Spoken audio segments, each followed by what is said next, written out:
Opening സീനിൽ രക്ഷപ്പെടാനുള്ള തത്രപ്പാടിൽ ഇപ്പൊ നമ്മുടെ കണ്ണാടി പയ്യൻ അവനാണെങ്കിൽ ആ പൈററ്റ്സുകളുടെ ഇടയിൽ വന്ന് പെട്ടുപോയിരിക്കുകയാണ്. അവന്റെ കാലിലാണെങ്കിൽ വലിയ ബോംബ് അത് ഫിക്സ് ചെയ്തിട്ടുള്ളത് കൊണ്ട് തന്നെ അവനെ കൊണ്ട് അതുമായിട്ട് ഓടി രക്ഷപ്പെടാൻ കഴിയില്ല. ചുറ്റുമുള്ള പൈററ്റ്സ് എല്ലാവരും ഗണ്ണും വലിയ വലിയ വെപ്പൻസ് ഒക്കെ ആയി അറ്റാക്ക് ചെയ്യാൻ റെഡിയായിട്ട് നിൽക്കുകയാണ്. കണ്ണാടി പയ്യനാണെങ്കിൽ എങ്ങനെ രക്ഷപ്പെട്ടു പോകണമെന്ന് യാതൊരു ധാരണയില്ല. ഓൾറെഡി നേവി ഓഫീസേഴ്സ് അവിടേക്ക് എത്തിക്കഴിഞ്ഞു. അവരെല്ലാവരും ചേർന്ന് അവരുടെ വെപ്പൻസ് അങ്ങനെ പോയിന്റ് ചെയ്ത് ആറഞ്ചം പുറഞ്ഞ് ഷൂട്ട് ചെയ്യുകയാണ്. കണ്ണാടിപ്പയ്യനാണെങ്കിൽ മരിക്കാൻ തയ്യാറായിട്ട് അങ്ങനെ നിൽക്കും. അപ്പോഴായിരിക്കും എല്ലാവരും ഞെട്ടിച്ചുകൊണ്ട് ആ ബുള്ളറ്റ്സ് എല്ലാം തന്നെ പൂക്കളായി മാറുക. അവർക്കും നമ്മുടെ കണ്ണാടിപ്പയ്യനും അതുകൊണ്ട് ഭയങ്കര അത്ഭുതം. ഓ നോ, ഇതെങ്ങനെ സംഭവിച്ചു? പിന്നിൽ ആരാണെന്നൊക്കെ ചോദിച്ച് ആ വില്ലന്മാരാണെങ്കിൽ പരസ്പരം നോക്കും. അപ്പോഴായിരിക്കും ആ ബിൽഡിങ്ങിന്റെ തൊട്ട് മുകളിൽ നിന്ന് ഒരു ശബ്ദം കേൾക്കുക. ഇത് ഞാനാണ്, നേവി ഹെഡ്ക്വാർട്ടേഴ്സിലെ ക്യാപ്റ്റൻ. എത്രയും വേഗം കണ്ണാടിപ്പയ്യൻ, നീ അവിടുന്ന് രക്ഷപ്പെട്ട് ദൂരേക്ക് മാറിപ്പോണം. ഇവരുടെ കാര്യം അത് ഞാൻ നോക്കിക്കോളാം. കണ്ണാടിപ്പയ്യനാണെങ്കിൽ അവളെ കാണുമ്പോൾ ഒരുപാട് ആശ്വാസം, പക്ഷെ അതിലേറെ അപമാനം തോന്നും. ആക്ച്വലി ചുന്ദരിപ്പണ്ണിന്റെ പവർ അവളെ കൊണ്ട് വെപ്പൻസിൽ നിന്ന് വരുന്ന ബുള്ളറ്റ്സ് എല്ലാം ഫ്ലവേഴ്സ് ആക്കി കൺവേർട്ട് ചെയ്യാൻ കഴിയും. അങ്ങനെ ഈ വില്ലന്മാരെ അവൾ ഈസി ആയിട്ട് പറ്റിച്ചിരിക്കുകയാണ്. ആണെങ്കിൽ കണ്ണാടിപ്പയ്യനോട് വിളിച്ചു പറയും, നിങ്ങൾ ഒരു കാരണവശാലും ടെൻഷൻ ആവേണ്ട കാര്യമില്ല, ഞങ്ങൾ എല്ലാവരും ഇവിടേക്ക് എത്തിക്കഴിഞ്ഞു, നിങ്ങളെ സേവ് ചെയ്യാനാണ് ഇവിടേക്ക് വന്നത്. നിങ്ങൾക്ക് വിശക്കുന്നുണ്ടോ? ഭക്ഷണം കഴിച്ചിട്ട് കുറെ ദിവസമായിരിക്കും അല്ലേ, ഞാൻ നിങ്ങൾക്ക് ഫുഡ് കൊണ്ടുവന്നിട്ടുണ്ടെന്ന് പറഞ്ഞ് അവളത് ഇപ്പൊ കണ്ണാടിപ്പയ്യൻ ഇട്ട് കൊടുക്കും. മറ്റൊരു ഭാഗത്ത് നേവി ഹെഡ്ക്വാർട്ടേഴ്സിലെ കമാൻഡറായ ഒരു പച്ചത്തലേനെ കാണിക്കും. അവനാണെങ്കിൽ ഒരു സ്പെഷ്യൽ എബിലിറ്റി ഉണ്ട്. ആക്ച്വലി ഇടും സോയിലൊക്കെ ഉപയോഗിച്ച് അവനെ കൊണ്ട് പപ്പറ്റ്സുകളെ ക്രിയേറ്റ് ചെയ്യാൻ കഴിയും. അതുപയോഗിച്ച് അവൻ അറ്റാക്ക് ചെയ്യും. എപ്പിസോഡിന്റെ ഓപ്പണിംഗ് സീനിൽ കണ്ട ഒരു മഡ് സോൾജിയേഴ്സ് അവറ്റുകളെ എല്ലാം ക്രിയേറ്റ് ആക്കിയത് ഈ പച്ചത്തലേനാണ്. അവനാണെങ്കിൽ ഓൾമോസ്റ്റ് അവിടെ ഉണ്ടായിരുന്ന പൈററ്റ്സുകളെ എല്ലാം അവന്റെ പപ്പടുകൾ ഉപയോഗിച്ച് കൊന്നു തള്ളി. മാത്രമല്ല ബാക്കിയുണ്ടായിരുന്ന ഒരുപാട് വില്ലന്മാരെ അവനൊരു ഫ്രീ സ്പേസിൽ ബ്ലോക്ക് ചെയ്ത് വെച്ചിരിക്കുകയാണ്. അപ്പോ കൊണ്ടടിച്ച് ആ ബിൽഡിംഗ് എല്ലാം ഒന്നിപ്പിക്കുന്ന പെണ്ണിനെ കാണിക്കും. അവൾ ആക്ച്വലി ഒരു ടൈം പാസിന് വേണ്ടിയല്ല ആ ബിൽഡിങ്ങുകളെല്ലാം കമ്പൈൻ ചെയ്തത്, മറിച്ച് ആ വില്ലന്മാരെ ഒരു വാൾ പോലെ ക്രിയേറ്റ് ചെയ്ത് അവിടെ ലോക്ക് ചെയ്യാനാണ് അവൾ അപ്രകാരം ആ ബിൽഡിങ്ങുകളെല്ലാം തന്നെ ഇപ്പൊ ചേർത്ത് വെച്ചുകൊണ്ടിരിക്കുന്നത്. ഇപ്പൊ ഐലാൻഡിൽ ബ്ലാക്ക് ബിയേർഡ് ഇല്ല, പക്ഷെ അവന്റെ അസിസ്റ്റൻസ് അവർ ഇതുവരെ അവിടേക്ക് എത്തിയിട്ടില്ല. ആണെങ്കിൽ അവളുടെ മിഷൻ എല്ലാം കംപ്ലീറ്റ് ചെയ്ത് അത് പ്രിൻസിനെ അറിയിക്കും. പ്രിൻസ് ആണെങ്കിൽ അത് ടഷിക്കെ അറിയിക്കും. ടഷിക്കെ ആണെങ്കിൽ കാർപ്പിനാണെങ്കിൽ ഭയങ്കര സന്തോഷം. കാരണം വിചാരിച്ചതിൽ സ്മൂത്ത് ആയിട്ട് കാര്യങ്ങളെല്ലാം ഭംഗിയായിട്ട് നടക്കുകയാണ്. സോ ഇനി കാർപ്പിന്റെ ഊഴമാണ്. ആളാണെങ്കിൽ വമ്പൻ പോസൊക്കെ ഇട്ട് ഇപ്പൊ ഐലാൻഡിലേക്ക് ചാടി വരും. മാസ്റ്റർ കാർപ്പാണെങ്കിൽ കടലിൽ ആഞ്ഞൊരട്ടി ആ ഒരു പഞ്ചിന്റെ പവറിൽ കപ്പലടക്കം ഇപ്പൊ സ്കൈയിലൂടെ ഫ്ലൈ ചെയ്ത് വരികയാണ്. അതേസമയം കണ്ണാടിപ്പയ്യനാണെങ്കിൽ സുന്ദരിപ്പെണ്ണിനോട് ചോദിക്കും, എന്നെ സേവ് ചെയ്യാനാണോ ഇത്രയും റിസ്ക് എടുത്ത് നിങ്ങൾ എല്ലാവരും ഇവിടേക്ക് വന്നേ? അതിനവള് പറയും, അതിനെന്താ സംശയം, സേവ് ചെയ്യാൻ തന്നെയാണ് ഞങ്ങൾ ഇവിടേക്ക് വന്നത്. ഞാൻ മാത്രമല്ല നമ്മുടെ എല്ലാവരുടെയും ക്യാപ്റ്റൻ സാക്ഷാൽ കാർപ്പ്, അദ്ദേഹമാണ് നമ്മുടെ നേതാവ് എന്ന് പറയും. അത് കേട്ട് ഇപ്പൊ കണ്ണാടിപ്പൻ ഷോക്കായി മുകളിലേക്ക് നോക്കും. അപ്പൊ പൈററ്റ്സും ബ്ലാക്ക് ബിയർഡിന്റെ അസിസ്റ്റൻസും അവരെല്ലാവരും ഒരു കാഴ്ച കാണും. നമ്മുടെ കാർപ്പ് ആളാ കപ്പലിൽ അങ്ങനെ സ്കൈയിലൂടെ ഫ്ലൈ ചെയ്ത് വരികയാണ്. ആ കപ്പൽ കാണുമ്പോഴായിരിക്കും ബ്ലാക്ക് ബിയർഡിന്റെ അസിസ്റ്റൻസ് ഇപ്പൊ അപകടം മനസ്സിലാക്കുക. ഇവിടെ കാർപ്പാണെങ്കിൽ കണ്ണാടിപ്പയ്യനോട് ഉച്ചത്തിൽ വിളിച്ചു പറയും, ഒരു കാരണവശാലും നീ ടെൻഷൻ ആവേണ്ട കാര്യമില്ല, നിന്നെ സേവ് ചെയ്യാനാണ് ഈ പൈററ്റ് ഐലാൻഡിലേക്ക് വന്നത്, നിന്നെയും കൊണ്ടേ ഞങ്ങൾ ഇവിടുന്ന് തിരികെ പോകും. കണ്ണാടിപ്പയ്യനാണെങ്കിൽ ആ കാഴ്ച കണ്ട് അങ്ങനെ പൊട്ടിക്കരയാണ്. കാരണം അവൻ അത്രയും ഡിസേർവ് ആയിട്ടുള്ള ഒരാളാണോ എന്ന് അവന് സംശയം തോന്നും. കാർപ്പിനെ പോലെ അത്രയും സീനിയർ ആയിട്ടുള്ള ഫുൾ ആയിട്ടുള്ള ഒരാളാണ് അവനെ സേവ് ചെയ്യാൻ അവിടേക്ക് വരുന്നത്.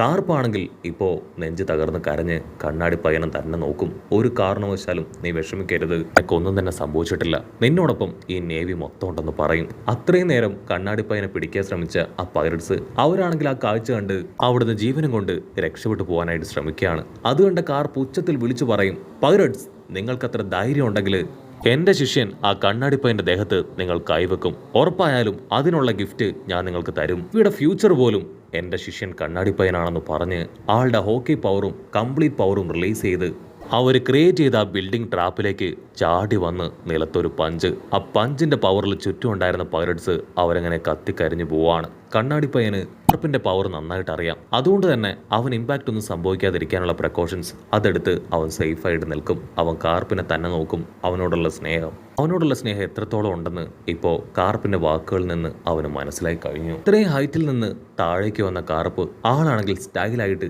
അവിടെ അങ്ങനെ ലാൻഡ് ചെയ്ത് നിൽക്കുകയാണ്. കണ്ണാടിപ്പയ്യൻ ഹാപ്പി ആയിട്ട് നിൽക്കുകയാണ്. അതിനപ്പുറത്തേക്ക് അവന് ഒരുപാട് വിഷമവും സങ്കടമൊക്കെ തോന്നും. കാരണം കാർപ്പ് ഇത്രയധികം അവനെ സ്നേഹിക്കുന്നുണ്ടെന്നുള്ള കാര്യം അതിപ്പോഴാണ് അവൻ തിരിച്ചറിഞ്ഞത്. അവനെ പ്രൊട്ടക്ട് ചെയ്യാൻ വേണ്ടി മാത്രമാണ് ഇത്രയും വലിയൊരു സന്നാഹമായിട്ട് കാർപ്പ് അവിടേക്ക് വന്നത്. പൈററ്റ് ഐലാൻഡാണ് ബ്ലാക്ക് ബിയർഡിന്റെ കേന്ദ്രമാണ്. ഇവിടേക്ക് വരുന്നത് വളരെ റിസ്ക്കിയാണ്. അത്രയും റിസ്ക് എടുത്ത് ഇപ്പോൾ അവൻ്റെ ലൈഫ് അത് മാത്രം പ്രൊട്ടക്റ്റ് ചെയ്യാൻ അവരവിടേക്ക് എത്തിയിരിക്കുകയാണ്. കണ്ണാടിപ്പയ്യനും അവിടെ ഉണ്ടായിരുന്ന പൈലറ്റ്സും എല്ലാവരും ഇപ്പോൾ കാർപ്പിൻ്റെ കപ്പലായിരിക്കും നോക്കുക. അതങ്ങനെ വമ്പം ഫോഴ്സിൽ ഫ്ലൈ ചെയ്ത് വരികയാണ്. അത് ആ ഫോഴ്സിൽ ലാൻഡ് ചെയ്താൽ തീർച്ചയായിട്ടും തകർന്നടിയും. സോ ഇനി എന്ത് സംഭവിക്കുമെന്ന് അറിയാനായിട്ട് എല്ലാവരും കാംഷയോട് കൂടെ തന്നെ ആ കപ്പലിലേക്ക് നോക്കി നിൽക്കും. അപ്പോഴായിരിക്കും എല്ലാവരും ഞെട്ടിച്ചുകൊണ്ട് ആ ക്ലേമാൻ അവൻ ക്ലേ ഉപയോഗിച്ച് ആ കപ്പൽ സേഫാക്കി ലാൻഡ് ചെയ്യുക. ഫ്രെഡ്സ് ആണെങ്കിൽ ആ കപ്പൽ കാണേണ്ട താമസം ഓരോ ഭാഗത്തേക്ക് അച്ചരം പൊച്ചറം ഓടുകയാണ്. മാത്രമല്ല കാർപ്പിന്റെ പവറിനെ കുറിച്ച് അവർക്ക് നന്നായിട്ട് അറിയാം. കാർപ്പിന്റെ ഒരൊറ്റ പഞ്ചിൽ ഉണ്ടായിരുന്ന ഒരു പറ്റം പൈററ്റ്സ് കത്തിക്കരിഞ്ഞില്ലാതായിരിക്കുകയാണ്. പൈററ്റ്സുകളാണെങ്കിൽ ഒരുപാട് പരുക്കളൊക്കെ പറ്റി ഞെരങ്ങുകയാണ്. പക്ഷെ അതിലും ചില പൈററ്റ്സുകളാണെങ്കിൽ എഴുന്നേറ്റ് അറ്റാക്ക് ചെയ്യാനായിട്ട് ഒരുങ്ങും. അത് കണ്ട എൽമപ്പോ പല്ല് കടിച്ച് ദേഷ്യപ്പെട്ട് വിളിച്ചു പറയും, നിങ്ങൾക്ക് എത്ര ധൈര്യം ഉണ്ടെങ്കിൽ വീണ്ടും ഞങ്ങൾക്കെതിരെ കടന്നു വരും. കാർപ്പ് അദ്ദേഹത്തിന്റെ പവർ എന്താണെന്ന് നിങ്ങൾക്കറിയില്ല. ഒരു കാരണവശാലും ഞങ്ങൾ ഒറ്റ ഒരാളെ പോലും വെറുതെ ഞങ്ങൾ വിടില്ല.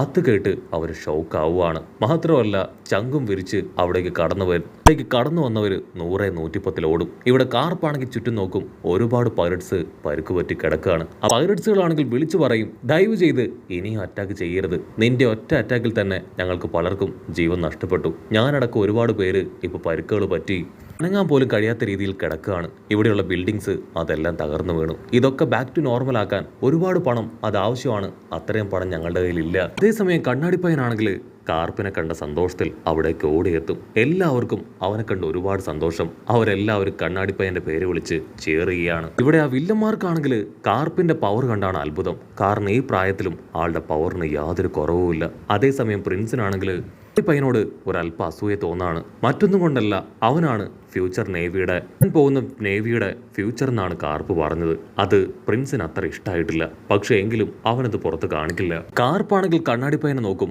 അവന്റെ കയ്യിലെ ആ വലിയ ബോംബ് കാണുകയാണ്. കാർപ്പ് ദേഷ്യപ്പെട്ട് പറയും, അതെടുത്ത് വലിച്ചെറി, അതുമായിട്ട് നീ ഓടേണ്ട കാര്യമില്ല. ചെക്കൻ ഒരുപാട് സമയം അത് നശിപ്പിച്ചു കളയാനായിട്ട് ശ്രമിച്ചതാണ്. പക്ഷെ അത് അവനെ കൊണ്ട് കഴിഞ്ഞിട്ടില്ല. അതേസമയം ഇവിടെ ഒക്കിജി അവനാണെങ്കിൽ ഹിബരിയെ ഐസാക്കി മാറ്റുകയാണ്. അവൾ താഴേക്ക് വീണ് തകരാനായിട്ട് തുടങ്ങും. അത് കണ്ട നമ്മുടെ ചെക്കൻ അവളെ കറക്റ്റായിട്ട് പിടിച്ച് അങ്ങനെ സേവ് ചെയ്യുകയാണ്. അവക്കിജിയെ കണ്ട് ഒരു സെക്കൻഡ് എല്ലാവരും ഞെട്ടുകയാണ്. ആ പൈററ്റ്സിനാണെങ്കിൽ ഭയങ്കര സന്തോഷം. അവക്കിജിയുടെ പേര് അത് ഉച്ചത്തിൽ വിളിച്ച് അവർ cheer ചെയ്യുകയാണ്. ഇവിടെ കണ്ണാടിപ്പയ്യൻ അവൻ ദേഷ്യപ്പെട്ട് പറയും, അവക്കിജി ഒരു കാരണവശാലും ഇവളോട് നീ ഇങ്ങനെ ചെയ്യാൻ പാടില്ല. ഒന്നുമല്ലെങ്കിലും നീ ഒരു നേവി സോൾജിയർ ആയിരുന്നില്ലേ? ഇവളും ഒരു നേവി സോൾജിയർ ആണ്. ദയവ് ചെയ്ത് അവളെ ബാക്ക് ടു നോർമൽ ആക്കണം. അതിനവനാണെങ്കിൽ അതിന് തയ്യാറാവാതെ ടെററായിട്ട് നിൽക്കുക. കാർപ്പാണെങ്കിൽ ഇപ്പൊ കണ്ണാടിപ്പയ്യനോട് പറയും, നീ എത്രയൊക്കെ റിക്വസ്റ്റ് ചെയ്തിട്ടും യാതൊരു കാര്യമില്ല. അവൻ നമ്മളുടെ റിക്വസ്റ്റ് അത് കേൾക്കില്ല.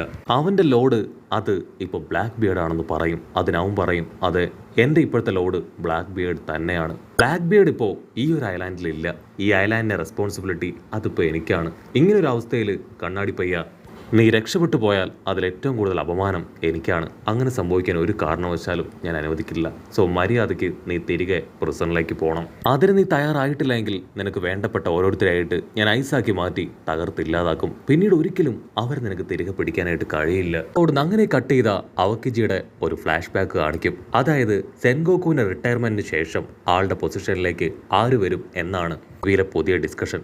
അതിലൊരാള് അവക്കിജിയാണ്. രണ്ടാമതായിട്ട് അക്കൈനോ.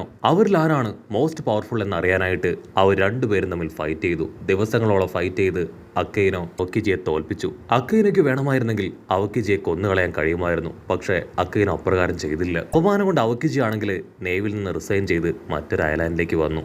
അവിടെ ബ്ലാക്ക് ബിയർഡിന്റെ അസിസ്റ്റൻസിനെ അവൻ ഇസാക്കി മാറ്റി. അതിൽ കൺട്രോൾ പോയ ബ്ലാക്ക് ബിയർഡ് ആണെങ്കിൽ അവനോട് ദേഷ്യപ്പെട്ട് പറയും, നിനക്കെത്ര ധൈര്യം ഉണ്ടെങ്കിൽ എന്റെ അസിസ്റ്റൻസിനോട് ഇപ്രകാരം ചെയ്യും. അവരെ ബാക്ക് ടു നോർമൽ ആക്ക്, അല്ലെങ്കിൽ എന്റെ പവർ എന്താണെന്ന് നീ അറിയും. അക്കൈനോ ആണെങ്കിൽ അത് കേട്ട് തല താഴ്ത്തി അവനോട് പറയും, ഞാനല്ല, അവരാണ് പ്രോബ്ലം ക്രിയേറ്റ് ചെയ്തത്. ഞാനിപ്പോ ആകെ ഡിസ്ട്രോയ്ഡ് ആണ്. ആ സമയത്ത് അവരാണ് പ്രോബ്ലം ക്രിയേറ്റ് ചെയ്തത്. സോ ആദ്യം കാര്യം നീ മനസ്സിലാക്കണമെന്ന് അക്കൈനോ ആണെങ്കിൽ ഇപ്പൊ ബ്ലാക്ക് ബിയർഡിനോട് പറയും. അത് കേട്ട് ബ്ലാക്ക് ബിയർഡ് അവനവനെ സൂക്ഷിച്ചു നോക്കുന്നതോട് കൂടെ ഈ ഒരു എപ്പിസോഡും അവസാനിക്കുന്നു.